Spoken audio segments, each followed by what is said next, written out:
This channel does not promote any violent, harmful or illegal activities. All content provided by this channel is meant for an educational purpose only. রাজ্যে ফের SIR আতঙ্কে আত্মহত্যার অভিযোগ।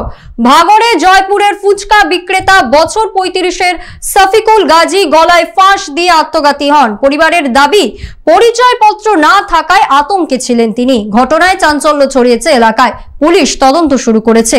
SIR প্রক্রিয়া ঘিরে রাজ্যে বাড়ছে উদ্বেগ ও আত্মহত্যার ঘটনা। এসআইআর প্রক্রিয়া শুরুর পরই পূর্বস্থলী দক্ষিণের পাঁচলকি গ্রামে ফের বিতর্ক। অভিযোগ ১১৭ নম্বর বুথের বিএলএ গৌরাঙ্গ হালদারের নাম ভোটার তালিকায় দুবার রয়েছে।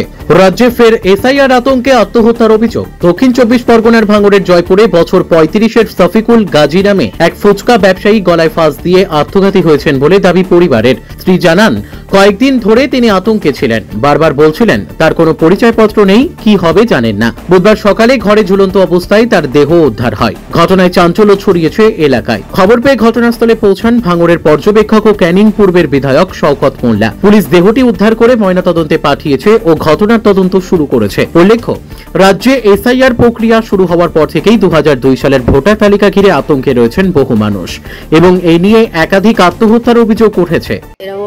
এসআইআর জন্য বিশাল তদন্ত হচ্ছে, তা আমার তো কোনো পরিচয়পত্র নেই। বাপ মা তো আমার সব টার্গেট দিয়েছে, তা আমি সেই জায়গায় আমি পৌঁছবো কি কে? তা তুই তোর জায়গায় থাক, একে মেয়ে এসে আমি এই অ্যাক্সিডেন্ট রুগী, আমি কি করবো পরে বলতি শুয়ে পড়েছে।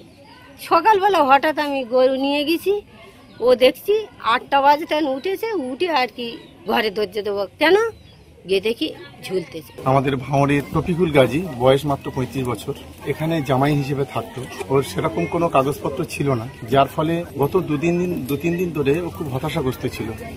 বাড়ির পরিবাররা এ করলেও তবু সে গলায় দড়ি দিয়ে মারা গেছে। আমরা ইতিমধ্যে আমাদের নেতা অভিষেক বন্দ্যোপাধ্যায়ের সঙ্গে যোগাযোগ করেছি।